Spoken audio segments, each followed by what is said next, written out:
Hello and welcome to A-State Presents. I'm Easton John. We have a special guest joining us today. So special, the producers made me wear a polo. He's an Arkansas State alum and the co-host of Blaine and Mickey on 104.5 The Zone Sports Radio. It's Mickey Ryan. Mickey, how are we doing today? Man, I didn't know you dressed up for me. That's Yeah, fantastic. yeah. Thanks for wearing the polo. Yeah, you have to look professional when the professional is in the building. Well, if there's a professional in the building, I'd like to meet him. That sounds great. I love it. So first, tell us about yourself to the audience that might not know you. Okay. Well, if you don't know me, I came here in 1987, class of 87 from Harrisburg High School, just down the road. Really wanted to go somewhere. I wound up working in radio, but I was really more interested in television at the time, and this is a great place to study television, and still is. And came up here and had an illustrious 4 years crammed into 5, and left here in 1992, and had a long and winding road since then, but wound up working in radio in Nashville. So I do a sports talk show Monday through Friday with a former Titan, a guy named Blaine Bishop. Then we also do the Titans pregame show on Sunday. So do some stuff for Titans radio as well. But, for a little guy from Harrisburg, Arkansas, who had a bunch of big dreams, I have kind of outkicked every dream I ever had. So still feel very fortunate to do what I do, and extremely fortunate to be back here. Haven't been back here in 31 years in this room, so That's pretty cool. Awesome. So as a little kid, did you ever expect yourself being in this position? How do I say this? Because I've had this discussion with people before. I had this sort of blind, almost ridiculous belief in myself that I would. And I didn't know how I was going to get there, and I didn't really understand what the path was between Harrisburg and, an NFL show, but I felt like I could do it. Now, there were times maybe where my belief may have wavered a little bit, but I just kept working hard. But no, there have been a whole bunch of times where I had to pinch myself, where I just said, I can't believe this. I mean, this is better than I thought it would be. So I thought I could do it, but it's been even better than I thought. So you've had the confidence since day one, right? Well, and not confidence so much as just I knew that I would work hard enough. And when I was here, when I was a student here, there were people who were more talented than me. But I just knew that I grew up working on a farm. I can start a John Deere 4020 with a screwdriver. If any of you need that service performed, I can still do it. But I just knew that I would outwork everybody else, even the more talented people. And I knew if I was persistent that maybe I could even outlast the more talented people. And that's sort of the mindset that you want to have as a young, inspiring, radio person or radio personality. But let's get into Arkansas State. So why did you choose Arkansas State and the radio industry here? Well, at that time in the 80s, coming here and seeing the studio and all the things that Arkansas State offered, it was close to home, and I didn't want to go too far from home, 20 or so miles. But the instructors here and the facilities here, and I had a lot of friends here. It made too much sense, and it was an education that my family could afford, and that helped out a lot. And I had a job or two most of the time, so I had a job and I could keep my job. It just worked out in every way. But there were faculty who'd really get involved. If you had questions, they'd answer them. And like I said, we had just some fantastic students who were here, and they were collaborative and helpful, and people were friendly and lifted each other up. It was too good of an environment not to come to and try to thrive in. Right. And speaking of faculty, who was that faculty member that really helped you here at A-State sort of grow as an individual? There were several. I just saw Dr. Pitts, who's still here. We didn't run her off back then. She's still here today working with you guys. And she had some great experience in the business. So if you had questions about, okay, in a news station, if this happens, she could answer your questions because she had great experience. We had the late great Jennifer Rogers, who was not afraid to get after you. She coached you hard, to use a sports term. And Mike Doyle, who worked at KASU and was a fantastic radio guy, and Ken Lane, and there were a whole bunch of great teachers. And if you stopped them in the hall, they'd talk to you. And if you had questions, they'd answer. And, it wasn't like, well, just come see me during my business hours or my office hours. So, you always felt like you could get the help that you needed. Right, and that's what drew you in, was that connection that you have with the faculty member. Is that right? Oh, absolutely. Yeah. taking other classes on campus, you might have an English class or a science class, and there'd be over 100 people in there. So you never felt like you got the connection. But here the classes were small, and again, just no one ever said, I don't have time for you. And that's a big deal when you're young and you're trying to find your place in the world and trying to find your place at a university, which can be tough. There's a lot of people. Right. It's all new. Yeah. And then you're trying to figure out the business that you want to work in. So it was a blessing to have people like that. And I can agree to that, because sort of having that faculty person to help you out is so important, and that's how you grow. And that's why I love it here at Arkansas State. The bigger schools, they don't have that interaction, I feel like, with students. But with here, I feel like you have that interaction that's so needed in the industry. But what do you think? No, I agree with you. Okay. That's a great point. The other thing is, it's okay to make mistakes. Like for everybody in the studio, it's okay to make mistakes. This is where you're supposed to make mistakes. You're not born knowing how to do this. So if you run somebody's name wrong, and I know the teachers will probably say, Mickey, don't tell them it's okay to make mistakes, but it is. Because there'll get to be times where it's not okay to make mistakes. You're doing the news in New York City, or you're running the prompter for ESPN, or you're in Little Rock or Nashville or whatever. You can't make mistakes. Mistakes are bad. Right. But this is a place to make them. This is a place to be comfortable trying new things. To go to a teacher and go, I've got this crazy show idea, but we're going to have to flip the whole studio. And have instructors, like I know Mr. Sullivan, he wasn't a mister, he wasn't born when I was in school. But you could go to him with any crazy idea, and he'd probably say, oh gosh, let's do that.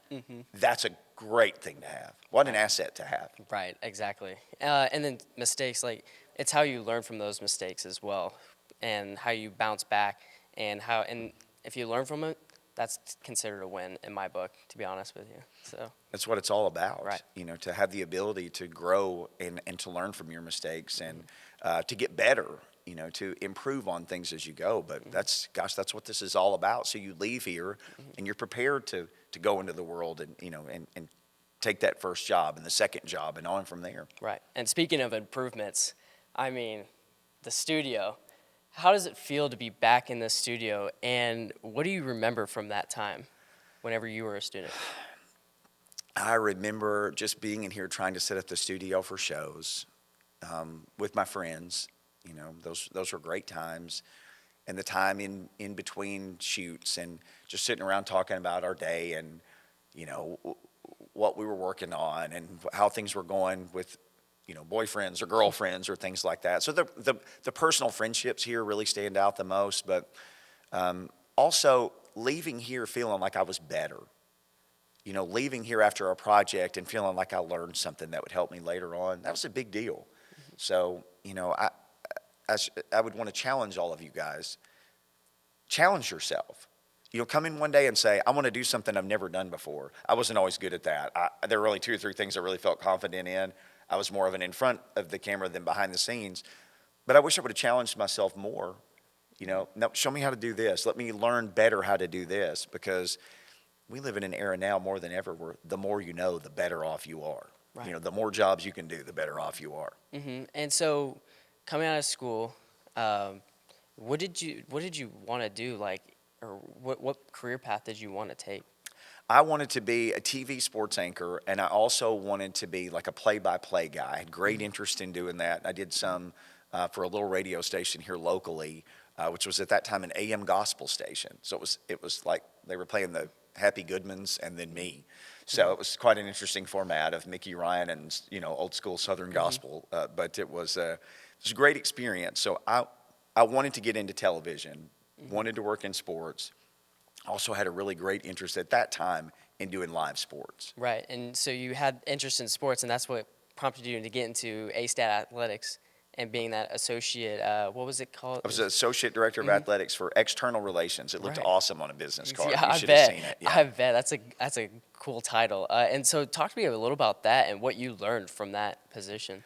Well, I'm sort of an Arkansas State historian. Growing up down the road in Harrisburg, I was always interested in what was going on out here. So I came to ball games here my whole life, and I got to know some of the athletes, and I don't know why, I just was always drawn to this place, and still am today. I love being here today. I'm having a great time. When I lived in Nashville, I I was one of those knuckleheads with a guitar who thought I was going to go to Nashville and make it. Obviously, that didn't happen. I have 0 hit songs. But I had been in broadcasting. I had been in television. We could do 6 shows on what all I've done in my life. But I wound up in Nashville. I had the opportunity to come back home, moved back to Arkansas, worked in radio here, and just Terry Mohajer, who was then the athletic director, and we had a friendship. He went to school here. We were friends in school, and he just said, "You have such a unique perspective on this place. You seem to know more history than anybody. Would you like to come on here and work?" It was that simple. And I said, I would love it. So I got to use some of my broadcast stuff because we had people like Dustin who worked for us then, or Mr. Perkins. We had people who are still on campus today that helped us with those entities. So we were, the people who put the broadcast on TV, and I had to sell the tickets and had to try to raise interest in the program. But it was just fantastic. My job was to go out every day and sell the thing I believe in, Arkansas State. So I loved every minute of it. Yeah, and you took the opportunity, and that you're not, you weren't familiar with. You were familiar with being on camera, talking to a microphone, but now you're taking this opportunity that's like, you're getting a whole different aspect of, the sports world. And so was it interesting to what was the most interesting thing you learned in that sort of position? I learned the inequities of the Power 5 schools to a school like Arkansas State. Mm-hmm. Because you might watch, a college football game on a Saturday afternoon and you'll see, Arkansas State go and play Ohio State. And what you don't realize is, Ohio State's budget that they spend on one scoreboard is more than Arkansas State's entire athletic budget for a year. And we have to compete with them. Mm-hmm. So you really have to be resourceful in everything that you do. And it's my job now. I know people from Vanderbilt's athletic department and Tennessee's and various places around the SEC because of the way we cover sports in Nashville. And, I tell them what I did, and they said, we probably have 8 or 9 people who do those jobs. I said, well, I did them all. And everybody did 5 or 6 people's jobs. So really it was doing a whole lot with the very little is the thing I learned the most. Right, that's so interesting. And, kind of switching gears, let's talk about your sports show in Nashville. So what do you think separates your show from the other sports show in Nashville? Well, I would say this to anybody who's trying to get in the business, to you or to any students who are watching this or in the control room, you have to have your own voice. We all have people that we like and that we admire in the business. We all have people who we think are great at what they do, and maybe we try to sort of push what we do in their direction. I want to sound like this guy. I want to be like the guy who argues on the ESPN show, or I want to be funny like Scott Van Pelt, or it's a natural tendency to think, I like this person, I want to be like that person.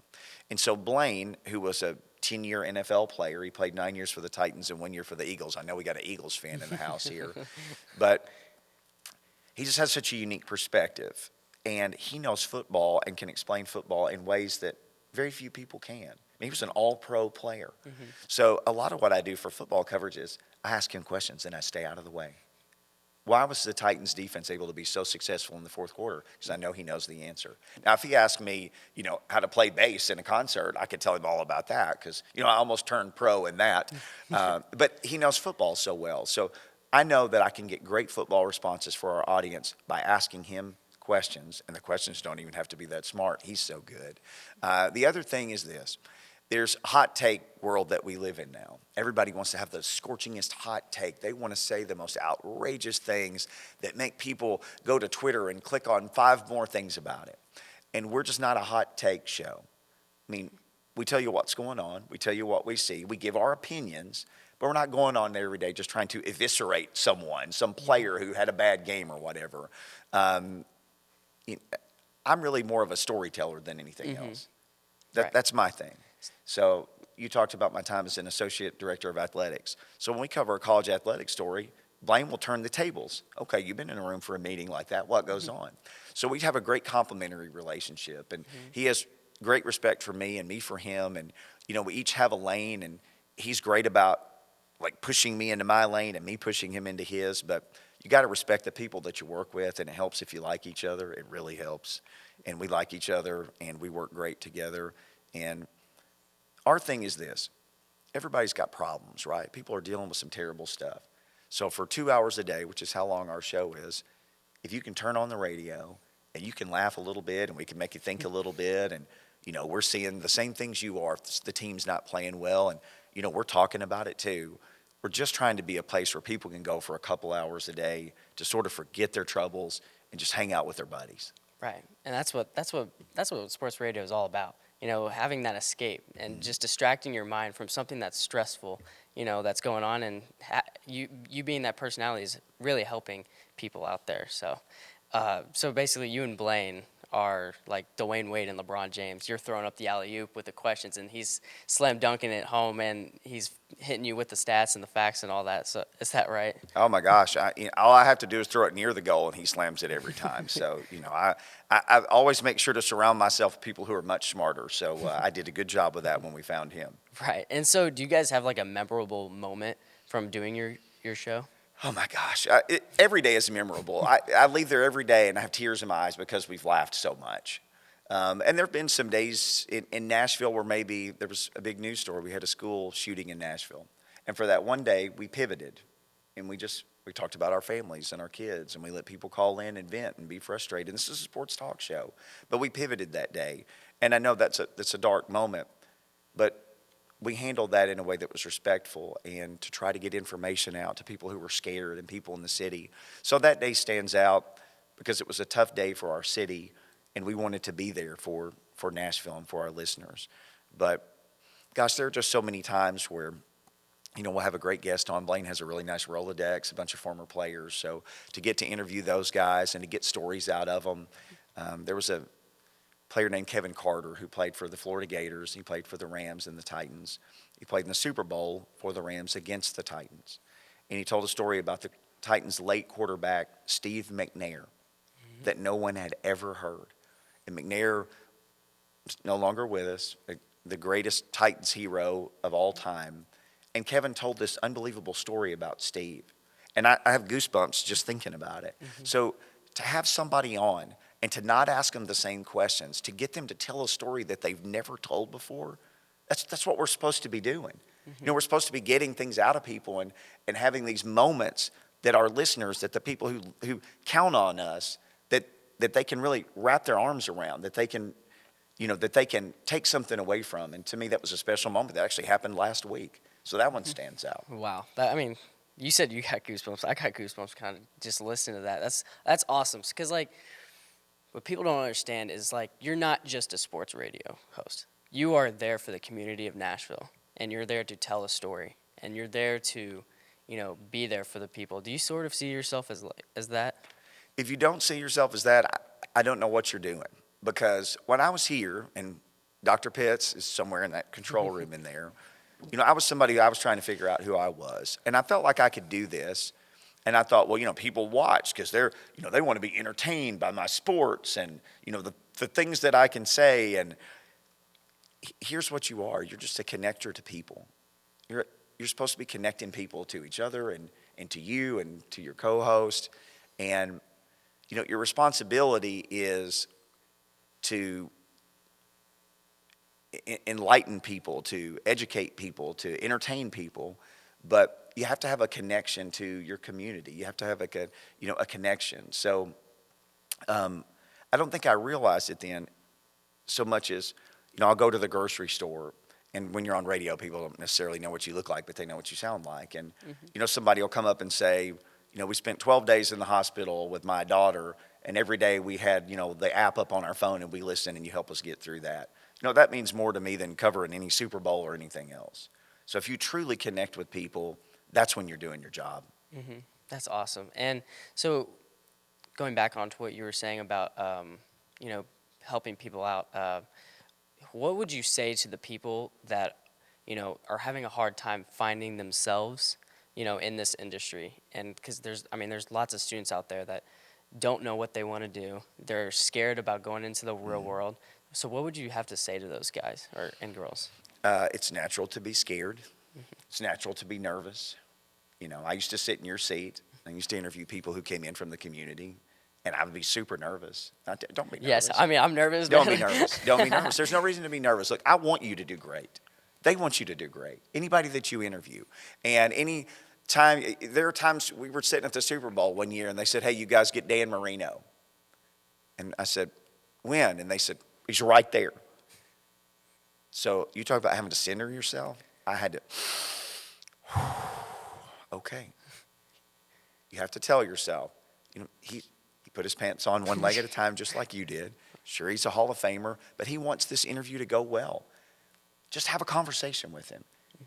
Don't look at this as, I'm going to sit here and he's going to sit there and you're just going to have a conversation with Dan Marino. And so that's the way I had to learn. I had to teach myself, you're just having a conversation with people. It's not an interview, it's a conversation. And so people will come on and they'll say, I'm super nervous. Sometimes you'll have somebody on who maybe hasn't been on TV much and they say, I'm super nervous. I say, just forget all that stuff. This is just you and me talking. Right. So just remember, you're just talking to the person that you're talking to. For people who are nervous about this, don't be nervous. Everybody was just like you. Dan Marino was nervous before he played football. Scott Van Pelt was nervous before he did his first sports center. Everybody is nervous. It's natural. Come to college and walk onto campus and look around. Where am I going to park? I don't know anybody. Where do you eat? Where's every building? It's natural to be nervous about all this stuff, so it's okay. You just have to tell yourself, I belong here, I wouldn't be here. As far as trying to figure out what you want to do, I was very, very much pinpoint what I wanted to do. I wanted to be a sportscaster. That's what I wanted to do. But there were tons of people who didn't. So my advice would be, while you are here, pick out every different thing that you can do. If somebody says, hey, we're going to shoot a music show today, go shoot the music show. If somebody says, hey, we need somebody, do you call it Chiron still? The character generator? Somebody says, hey, somebody's sick and can't do it, say, I'll do it. Learn everything. Don't be afraid to try anything that this education here could offer you. And like you said, it's small enough you can get plugged in. And there's not so many people just backed up in a line waiting. You can get to the front of the line and try some new things. And maybe you're not good at something. And you're like, okay. Maybe you're great at something, though, and you didn't know it. So try every different thing that you can. At worst, you just learn how to do a bunch of different stuff. Right. Just take the opportunity. Yes. Well, on that note, we're going to take a short break. We'll be right back with Mickey, and we're going to ask him some more questions about his sports radio show. We'll be right back after this. Are you looking for an education that will take you places? At Arkansas State University, we're preparing students for success in today's ever-changing job market. With expert faculty and cutting-edge technology, we're creating an environment where students can thrive and reach their full potential. And with a diverse student body and a supportive community, you'll find plenty of options to get involved and make lifelong connections. Discover all that Arkansas State University has to offer. Apply today and start your journey to a brighter future.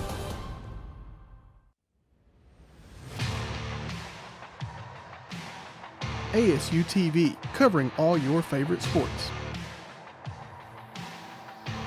From Red Wolf Roundtable to West Side football and more, ASU-TV has you covered. Tune in now to ASU-TV for news and coverage on these sports and more.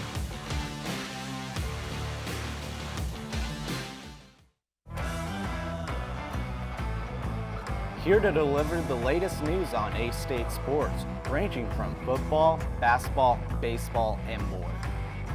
I'm your host, Tristan Harlan, alongside your other host, Cooper Melder. Red Wolf Roundtable is your local sports source. Tune in to Red Wolf Roundtable to get your fix on sports talk and news.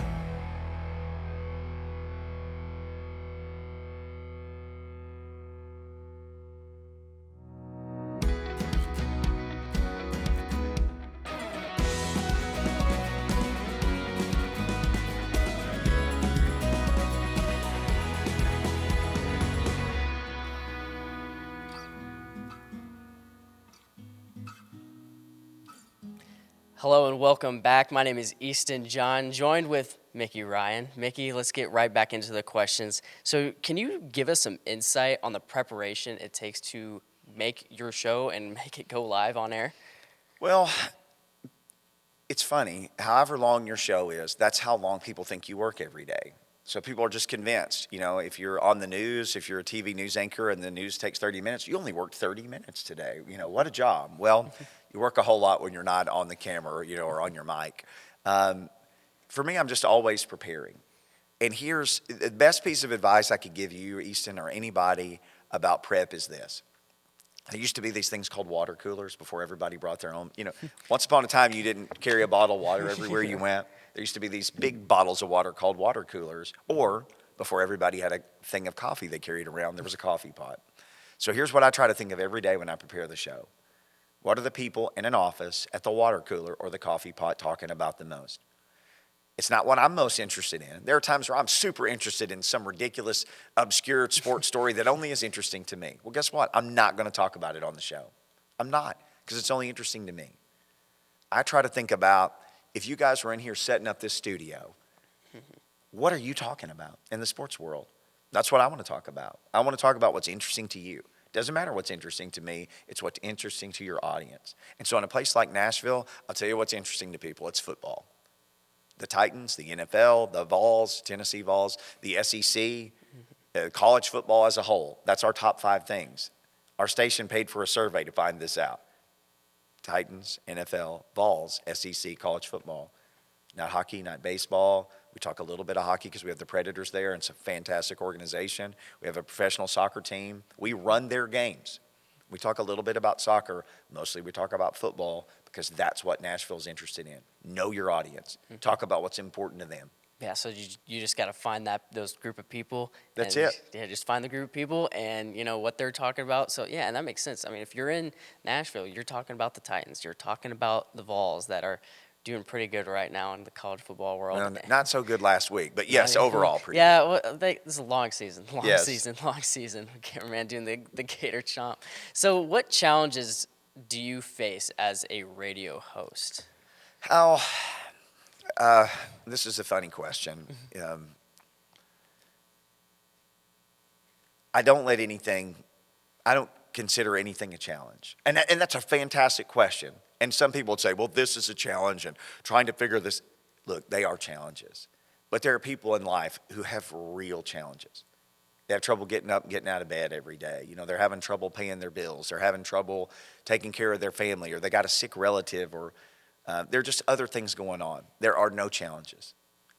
Sure, some days are better than others. And some days you have tons of stuff to talk about and you can't get it all in. And other days there's nothing going on. You just have to be real creative for a couple hours. But it's all a fun challenge. Sometimes your mic goes out or your headphones don't work or you're on location somewhere and somebody walks up and just starts talking to while you're doing a segment. And you say, we are on the air live right now, but thank you for saying hello while we were on. So things like that happen. But my gosh, if those are the worst things that happen, what a fantastic day. Right. So no challenges, man. And again, that's a good question. And there are technical things that happen and all, but there's no challenge. There's nothing you can't figure out. Right. I mean, that's the mindset you got to have. If you're going to do this professionally, you got to say, hey, there's going to be challenges that's going to be in the way. You just got to get them. You just got to push them aside. And really one of the things that sort of sets people apart in the business is how you deal with different things that happen. So if you prepare to do the show and you got all this great stuff, and then a player gets traded or a player gets cut or something happens in the sports world that's just unbelievable, and you throw all of that out for the day. I think the other thing is this. I told you my co-host Blaine is a fantastic football player, and he's just a great commentator about football. So we may have a 5-minute segment at the end of an hour, and I may ask him one question, and he may go down a road he won't talk for 4.5 minutes, but let's just say that he did. And I may have 5 great points that I want to add, but we're out of time. That's the one thing about broadcasting. You only have a certain amount of time. Right. You're in at a time and you're out at a time. So there's a lot of times you have to bury the greatest thing in the world. You're going to change people's lives with this great point about Derrick Henry's, third run of the third quarter, but you're out of time. So sometimes you have to swallow your own ego. You just have to. I'll save that one for another day. We'll be right back. That's the way you do it. You'll be right back. And yeah. That's kind of funny. I've never heard that. Swallow your own ego. That's I may have just made that up on the spot. I've never heard copyright that, by the way. Look good on a T-shirt. That's awesome. But so you kind of talked about, interviewing Dan Marino, right? And so was there any other, moments where you're interviewing someone and you're like, this is like an out-of-body experience? We've covered multiple Super Bowls, Army, Navy games, bowl games, playoff games. I'm a musician. music is just such a special thing to me. I mean, we've had Peter Frampton on the show, and Jonathan Cain of Journey, who's the keyboard player, and Kenny Chesney, and just a bunch of musicians who've come in and done, because if there's a musician in the building, I work in a big radio group, sometimes they'll say, look, we have a sports talk show, but the guy knows more about music than anybody else. Will you come and talk to him? So we've gotten some of my childhood greatest musical heroes. Now, I'm older than Kenny Chesney, so I would call him a childhood hero, but still fantastic artist. He knows sports. Chase Elliott, Linda Cohn of ESPN, Marty and McGee, every SEC coach. We've had all of them on the show. Every SEC quarterback, currently we went to SEC Media Days. And there are plenty of times where I think, how in the world did I get here? We were doing a Titans game at the end of the season a couple of years ago, and I was on stage with Blaine and Kevin Dyson, who there's a play the Titans had, the Music City Miracle. It's the most famous play in Titans history. They won a game on a wild play at the end, and Kevin scored the touchdown, and he's on one side, and Blaine's on the other, and Brian Arakpo, who was a fantastic player, and Michael Griffin, and Jarrell Casey, and all these guys came on stage, and they joined us. Well, I know them all because I'd interviewed them, and there's a picture of all of us. And everybody on that stage had made All-Pro in the NFL, except for Kevin Dyson, who scored a touchdown on the fourth most famous play in NFL history, and then a dude from Harrisburg, Arkansas, who was a terrible football player, I might add. I was on stage with them, and I thought, I couldn't have even imagined something like this. Mm-hmm. And I'm the glue. I've got somebody in my ear saying, you need to sit down. You got 7 minutes left. So you have to kind of put yourself back to reality. Like, this is just unbelievable. This is the most fun thing ever. But I'm the point guard. So I have to get a microphone to everybody. I got to work everybody into the act. I got to ask everybody a question. And I know that Arakpo just opened a cookie store, and this is a funny story. But I also know that Jarrell's going to retire. So you can give yourself a second sometimes to look around, maybe in a commercial. But when the mics come back on, you have to be a professional. Mm-hmm. So it was a great lesson for me in a lot of ways. And you got to be that general. You got to be hard on people, because that's what it takes to make your show great. You got to be hard on people, even if they don't like it.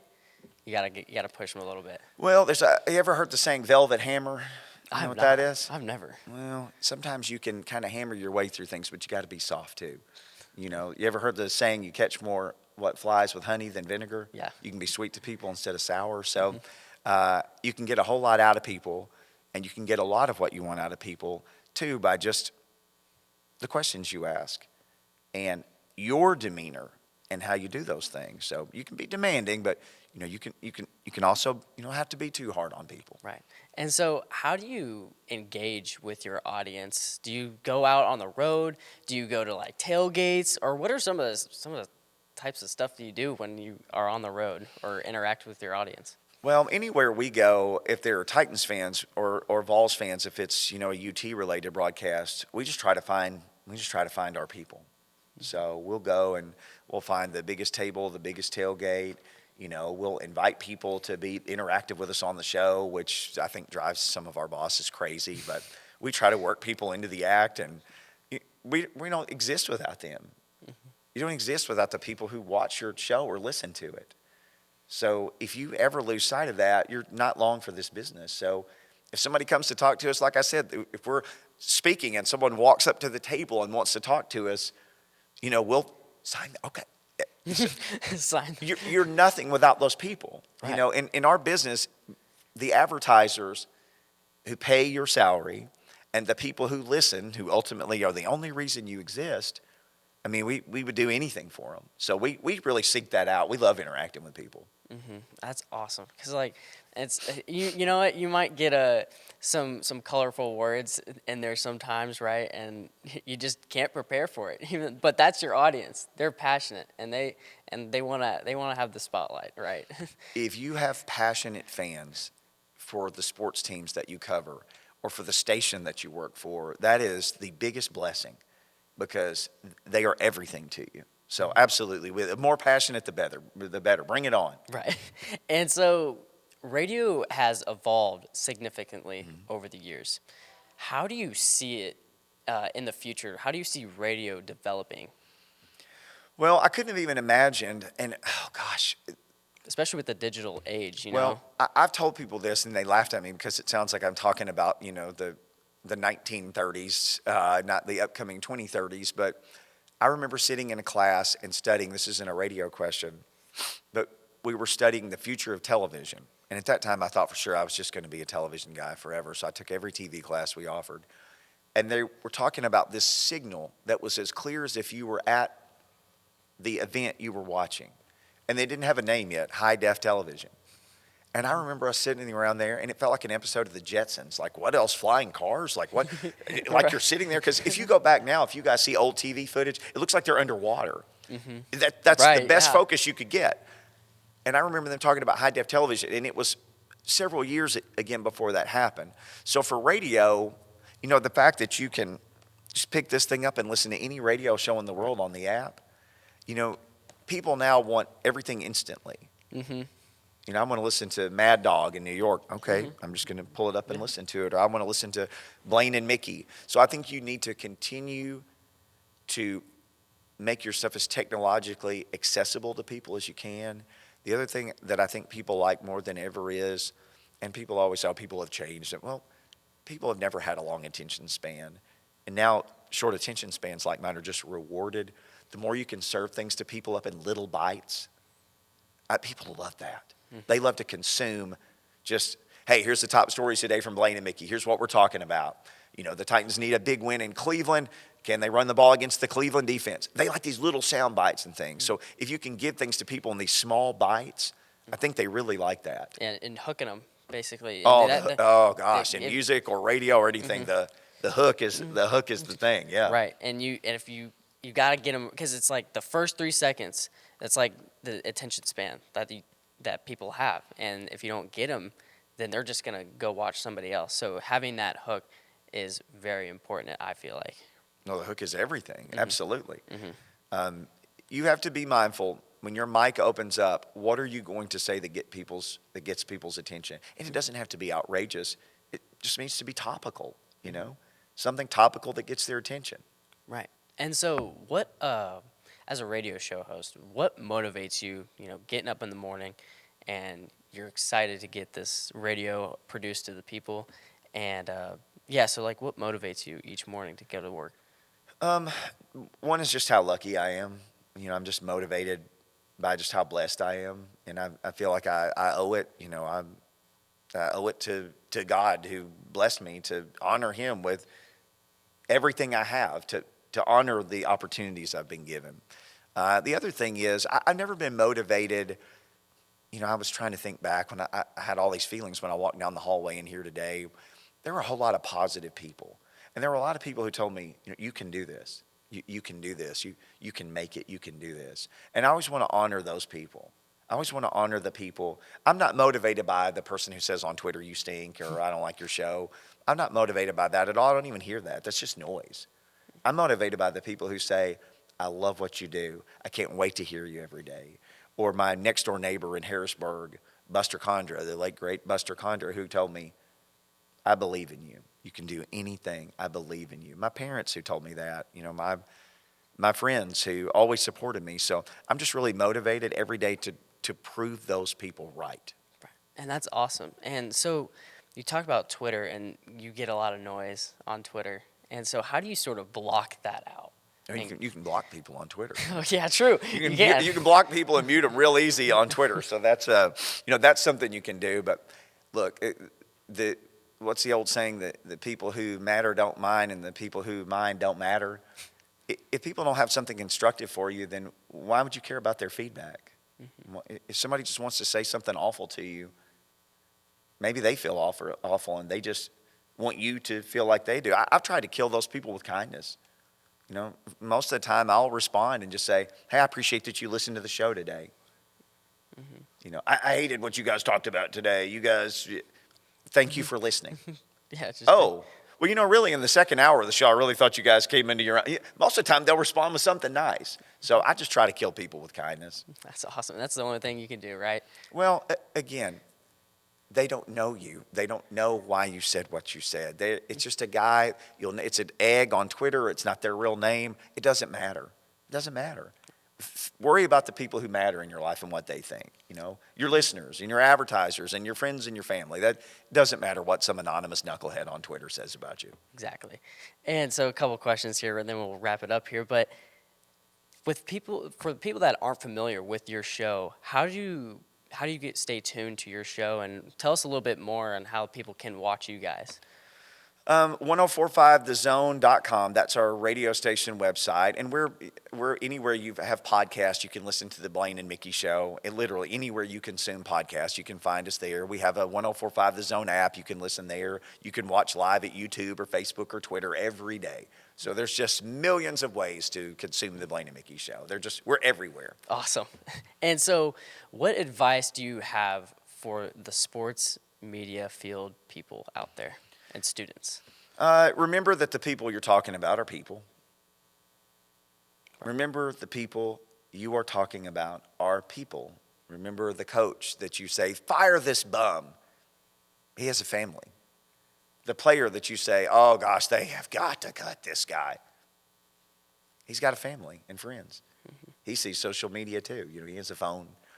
Remember that they're people. Treat people the way you would want to be treated. If you were really struggling at your job, and everybody was saying, oh, gosh, Easton, oh. I know. And you looked at Twitter and everybody said they got to get Easton off the ASU-TV. How would that make you feel? It makes me feel really bad. You can be tactful in how you say things. Mm-hmm. And here's the thing, too. Professional athletes, if they're not performing at the level that they should be, they know it.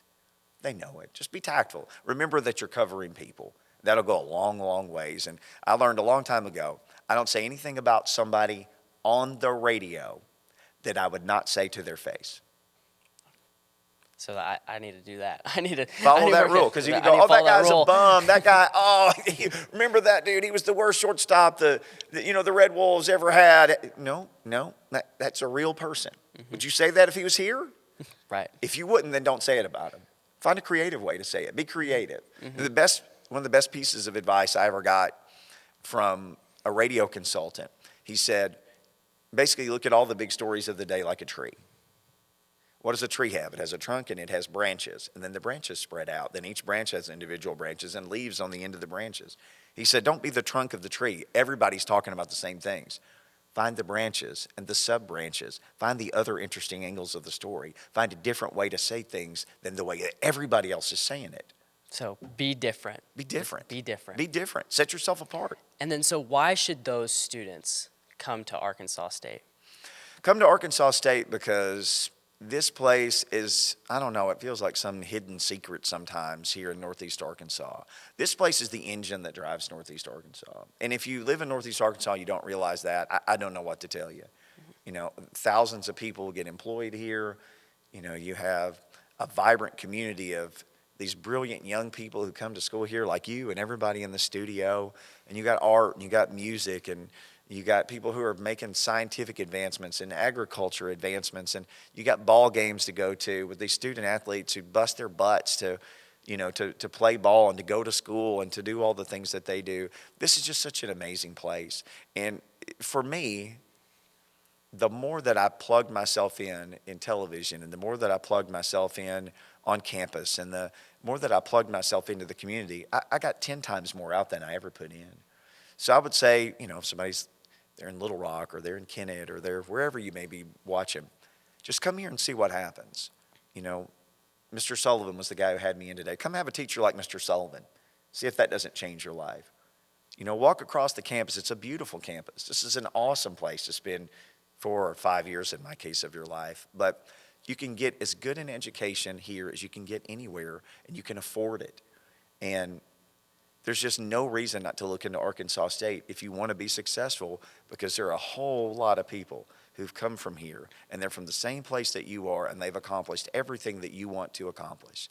So just remember that. If somebody from Harrisburg, Arkansas can, do the things that I've gotten to do because I came to school here, trust me, everybody else is smarter and more talented than me. They'll go way farther than I ever did. That's awesome. And so one last question I have to ask.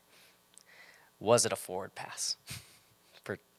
Since you're a Tennessee fanatic, was it a forward pass for the Titans back whenever they kick off Oh, the Music City Miracle? Music City Miracle. No, because I was still working in TV at that time, and I've seen every camera angle. Not only was it not forward, it was a little bit backwards. The thing that messes people up is the body placement of the players. Also, Kevin Dyson, I have done hundreds of shows with him. He's the guy that caught the pass from Frank Wycheck. I also used to work with Frank Wycheck. Trust me, it was backwards. I can prove it all day long. Right.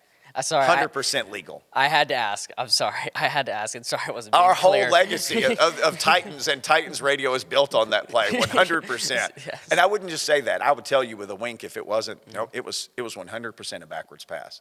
Well, Mickey, thank you for coming on the show. And for coming on, we're going to give you, we got a little gift for you. Oh, man, thanks. A little coffee mug. I don't often just for get you. gifts. This is super nice. Thank you. So that's for you. Well, with that said, thank you for coming on. I really appreciate you coming on and taking the time out of your busy schedule.